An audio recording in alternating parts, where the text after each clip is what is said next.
This story begins with a phone call that will change everything. A simple, ordinary phone call. At the end of the line, Ben Doheit, 37 years old, an insurance agent in Orlando. He's about to lose $450,000. And the most shocking part, he never saw it coming.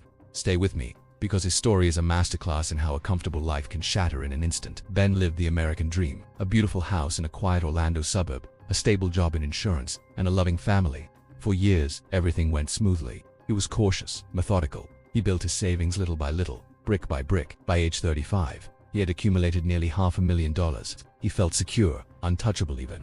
He thought he had a fortress, but he didn't realize its walls were made of glass. His descent began not with a bang but with a whisper. It started with a colleague's casual remark by the coffee machine. "Real estate in Florida, it never goes down." That simple sentence planted a seed in Ben's mind. He started seeing for sale signs differently. Not as houses, but as opportunities. He spent his evenings scrolling through property listings, the numbers dancing on the screen. The dream of becoming a real estate investor started to consume him. He felt the thrill of a new game, a faster way to win. The slow, steady path of saving suddenly felt boring, outdated. He wanted more, and he wanted it now. His financial security, once a source of pride, now felt like a chain holding him back. And that's when he made his first mistake. Ben decided to go all in. He liquidated almost all his stocks, his bonds, everything he had carefully built over 15 years. He took that $450,000 and bought not one, but 3 rental properties in emerging neighborhoods.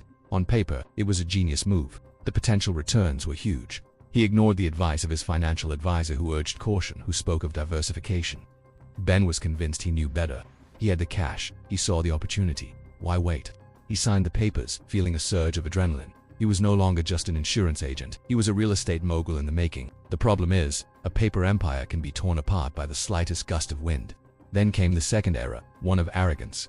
Ben had a little cash left over, but he wanted to furnish his 3 new properties quickly to get them on the rental market. Instead of using his remaining cash, he took out high-interest personal loans. Leverage, he called it, using the bank's money to make my own. He furnished the houses with stylish, expensive furniture, convinced that this would attract high-end tenants and justify higher rents. He was borrowing from the future, confident that the rental income would easily cover the loan payments. He felt like a chess master, moving pieces across the board, always 3 steps ahead. But he forgot that in a real game, the opponent also gets to make a move, and the market was about to make its move. The third mistake was a sin of negligence. Once the properties were ready, Ben listed them online. The first month, he got a few inquiries, but no serious tenants. The second month, silence. The neighborhoods he had invested in weren't developing as fast as the blogs had promised. A major local employer announced layoffs, and the rental market suddenly cooled. Panic began to set in. He had mortgages to pay on 3 empty houses. He had personal loans to repay for furniture that was just sitting there collecting dust. His monthly expenses were now 5 times what they used to be. He should have had a contingency fund, a safety net, but he didn't. He had bet everything on a quick victory, with no plan for a prolonged battle. He was a general who had marched his army into the desert with no water supply. The phone calls started. First, from the banks about the mortgages.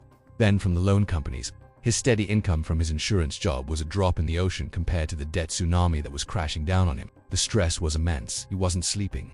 The man who had once been the pillar of his family was now crumbling. His dream had turned into a relentless nightmare. He had to sell. He put the houses back on the market, but the timing was terrible. The market had turned. To sell quickly and stop the bleeding, he had to slash the prices. And here's the twist you weren't expecting.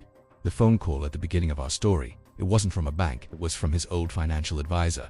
The one he had ignored. Ben finally called him, defeated, asking for help to navigate bankruptcy. And the advisor said something that stopped Ju's heart. He said, "Ben, before you do anything, let's look at the documents from your initial stock liquidation. I think there's a problem."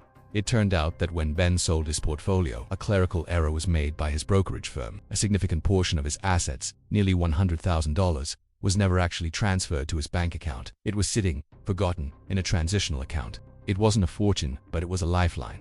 That money didn't erase his losses. He still lost a massive amount. He sold the 3 houses at a huge deficit, a painful reminder of his ambition. But that forgotten $100,000 allowed him to avoid total ruin. It gave him a chance to start over, to rebuild. Ben learned the hardest lesson of his life. Prudence isn't about being afraid to take risks, it's about respecting them. It's about understanding that the foundation of wealth isn't built on a single brilliant move, but on a series of wise, deliberate decisions. His story isn't just about losing money, it's about finding wisdom in the ruins. So, where do you think it all went wrong? At what exact moment did he make the fatal error? Was it listening to his colleague, liquidating his assets, or taking on those extra loans? Let me know in the comments. Every week I break down another story of failure or success. Subscribe so you don't miss the next fall.